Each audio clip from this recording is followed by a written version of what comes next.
Հայտնություն 21-րդ գլուխ։ Տեսա նոր երկինք ու նոր երկիր, քանի որ առաջին երկինքն ու երկիրն անցել էին և ծով չկար այլևս։ Եվ տեսա սուրբ քաղաքը, նոր Երուսաղեմը, որ իջնում էր Աստծու մոտից և երկնքից, ինչպես իր Փեսայի համար զարդարված ու պատրաստված հարսը։ Եվ երկնքից լսեցի մի ձայն, որ ասում էր. Ահավասիկ Աստծո տունը, որ մարդկանց մեջ է, նա պիտի բնակվի նրանց հետ, և նրանք պիտի լինեն նրա ժողովուրդը,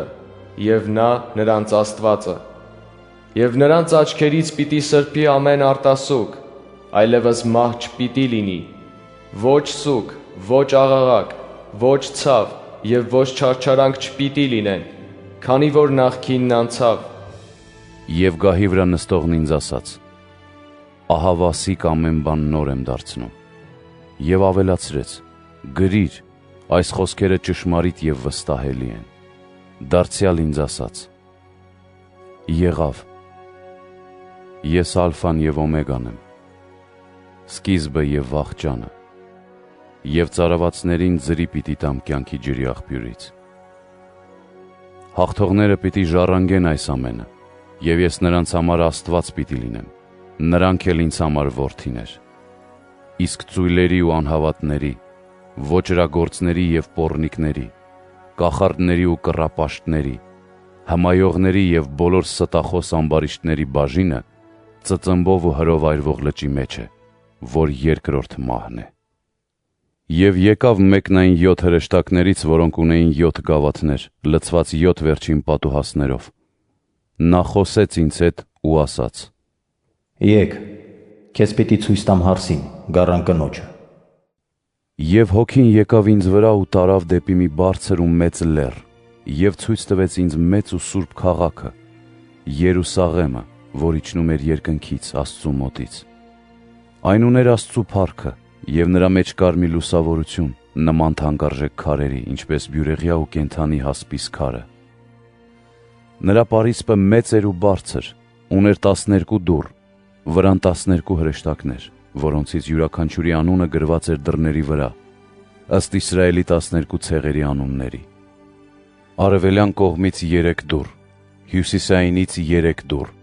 հարավայինից 3 դուռ և արևմտյանից 3 դուռ։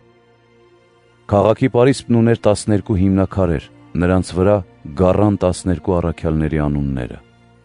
Ինձ հետ խոսողն իր ձեռքում ուներ ոսկե եղեգյա կանոն, քաղաքը, նրա դռներն ու պարիսպները չափելու համար։ Քաղաքը քառակուսի էր, նրա երկարությունն հավասար էր լայնությանը։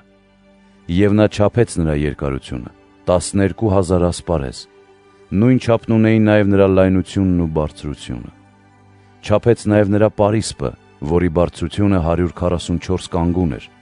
իսկ հրեշտակի չափը մարդկանց գործածած չափն էր։ Քաղաքի պարիսպների շինվածքը հասպիսից էր, քաղաքը մաքուր ոսկի, նման մաքուր ու պայծառ բյուրեղի։ Քաղաքի հիմնաքարերն ամեն տեսակ թանկարժեք քարերով էին զարդարված։ Պարսպի առաջին հիմքը հասպիս, երկրորդը շափյուղա, երրորդը ագաթ, չորրորդը զմրուխտ, հինգերորդը եղնգնակար, վեցերորդը սարդիոն, յոթերորդը ոսկեքար, ութերորդը բյուրեղ, իններորդը տպազիոն, 10-րդը քրիսոպրասոս, 11-րդը հակինդ, 12-րդը մեղեսիկ։ Եվ կային 12 դռներ 12 միաձև մարգարիտներից։ Ամեն դուռ մեկ մարգարտից էր։ Եվ քաղաքի տարածքը մաքուր ոսկի էր, նման պայծառ ապակու։ Քաղաքի մեջ տաճար չտեսա, քանզի Տերը ամենակալ Աստված և գառն էին տաճար նրա մեջ։ Եվ քաղաքին լուսավորելու համար արեգակ ու լուսին պետք չէին, քանզի Աստծու փառքն էր լուսավորում քաղաքը ամեն ժամ, և գառը ճրագ էր նրա մեջ։ Եվ ազգերն ընթանալու են նրա լույսով, ու երկրի թագավորներն իրենց գանձերը նրան են բերելու։